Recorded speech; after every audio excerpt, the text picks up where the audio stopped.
Good evening सभी बच्चे को। दिशा मैथमेटिक्स क्लासेस स्किल एक्सरसाइज 4.1 प्रश्न संख्या 18 है, वर्ग 8 है, स्टूडेंट का गणित है। और इसमें देखेंगे 18 नंबर क्वेश्चन में क्या कह रहा है। 18 नंबर देखिए यहाँ पे लिखा हुआ है कि बताइए निम्नलिखित में कथनों में कौन सत्य है और कौन असत्य है। सत्य और असत्य बताने के लिए कह रहा है। पहला नंबर में देखिए किसी विषम संख्या का घन सम होता है। तो अभी जस्ट हम देखे हैं ना, इसमें किसी भी, ये जो उदाहरण लिए थे सम और विषम वाला, तो किसी भी विषम संख्या का घन सम नहीं होता, ये गलत है, ये मानी असत्य है।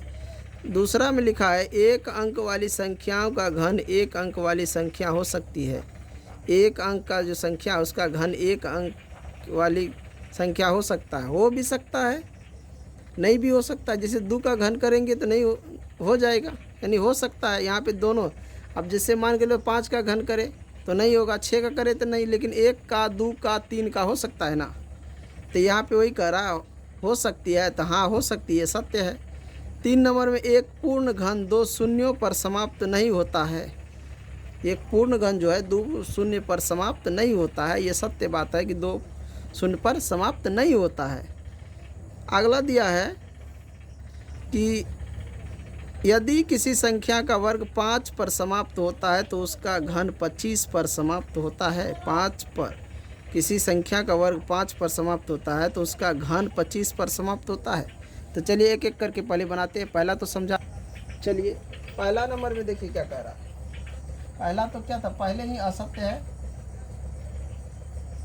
कैसे असत्य है तो देखिए क्या कह रहा है, इसमें कह रहा था किसी विषम संख्या का घन सम होता है। मान के चलो 3 है विषम संख्या, इसका घन करेंगे तो 9, तो कभी सम होगा। 7 है विषम संख्या, इसका घन करेंगे तो ये होता है 343, ये कभी होगा। 5 है विषम संख्या, इसका घन करेंगे तो ये कितना होता है 125, ये कभी होगा सम संख्या नहीं, इसलिए असत्य है। चलिए दूसरा नंबर लेते हैं। दूसरा नंबर कह रहा है एक अंक वाली संख्या का घन एक अंक वाली संख्या हो सकती है। बिल्कुल हो सकता है। 1 का क्यूब करेंगे तो क्या होगा, 2 का क्यूब करेंगे तो 8 होगा, 3 का क्यूब करेंगे तो 9 होगा। ये भी एक अंक है, ये भी एक अंक है, ये भी एक अंक है, तो ये सत्य है, सत्य है। 2 नंबर सत्य है। 3 नंबर में देखिए क्या कह रहा है। 3 में कह रहा है एक पूर्ण घन 2 शून्य पर समाप्त नहीं होती है। यहाँ पे देखो, मान के चलो एक पूर्ण घन कोई है, जैसे मान के चलो 1000 क्या है, पूर्ण घन है, तो 2 शून्य पर समाप्त हो रहा है। इसका घन अगर 10 पे क्यों नहीं हो रहा है तो ये क्या है, असत्य है, असत्य है। और चौथा नंबर में देखिए क्या कह रहा है।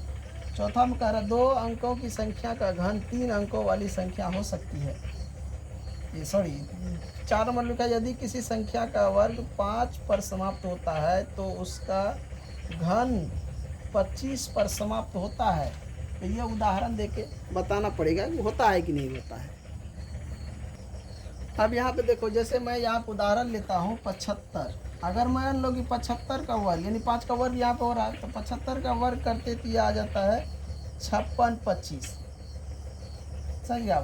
5 का वर्ग 25 पे समाप्त हो रहा है, लेकिन वही कह रहा है क्या 5 का जो क्यूब है वो 25 पर समाप्त होता है। तो यहाँ पे देखो 75 का अगर हम क्यूब करते हैं तो ये आ जाता है तुमको, जब इसका क्यूब निकालेगा तो क्यूब आ जाएगा 421875। देखो यहाँ पे वर्ग करने 25 पे समाप्त हो गया, लेकिन क्यूब जैसे ही घन किए तो घन क्या हुआ, 5 पे समाप्त हुआ, लेकिन 25 पे नहीं हुआ। इसीलिए क्या है, 4 नंबर असत्य है, असत्य है। अब 5 नंबर में देखो, 5 नंबर में क्या कह रहा है। यहाँ 5 नंबर में पढ़ो क्या कह रहा है। 2 अंकों की संख्या का घन 3 अंकों वाली संख्या हो सकती है। 2 अंकों की संख्या है, उसका घन 3 अंकों वाली संख्या हो सकती है या नहीं, यही पूछ रहा है। समझ गया। तो ये क्या है, असत्य है। ये क्या है, असत्य, असत्य है। क्योंकि मान के चलो कि 2 अंक वाली कोई भी संख्या ले लो, जैसे 99 का ही क्यूब कर दो तो ये ज़्यादा हो जाता है। 25 का ही 2 अंक है, क्यूब करो, या मान के चलो 12 का ही क्यूब कर दो, 10 का ही क्यूब कर दो। 10 का क्यूब 2 अंक वाली है, और यहाँ पे लिखा है कि 2 अंक वाली संख्या का घन 3 अंक वाली संख्या हो सकती है, तो हो सकती है। 12 का क्यू करो, 10 का क्यू 1000 होगा। यहाँ पे 4 अंक हुआ, तो 10 का क्यू करने पे अंतिम में 99 का क्यू करते हैं तो उससे ज़्यादा, तो इसलिए औसत है। समझ में आया? चलो छठा नंबर में देखो यहाँ पे कह रहा है 6 नंबर में, ऐसा कोई पूर्ण घन नहीं है जो 8 पर समाप्त होता है। ऐसा कोई पूर्ण घन नहीं है, क्या कर रहा है, नहीं है जो 8 पर समाप्त होता है। तो देखो 2 का घन करते हैं तो 8 पर समाप्त हो जाता है, होता है कि नहीं? तो क्या कह रहा है यहाँ पे, नहीं है तो है, इसीलिए लिखेंगे ये क्या है, ये बात असत्य है। जब हम देख रहे हैं तो कैसे मान लेंगे कि ये नहीं है, असत्य है बात।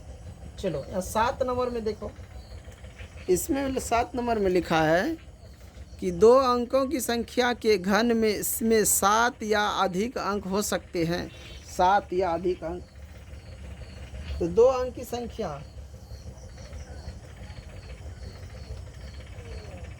तो कोई भी संख्या ले सकता है 2 अंक का।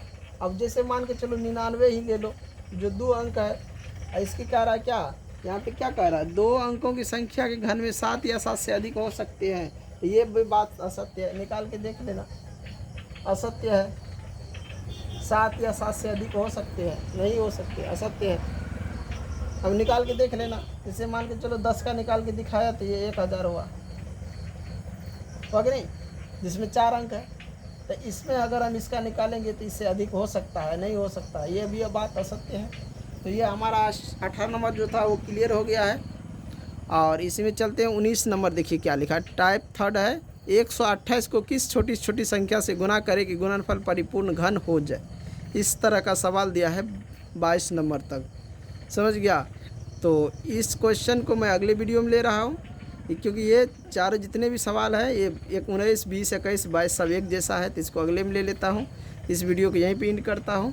जो भी बच्चे वीडियो देख रहे हैं, वीडियो को लाइक कीजिए, चैनल को सब्सक्राइब कीजिए, ज़्यादा से ज़्यादा शेयर कीजिए अगर अच्छा लग रहा हो तो।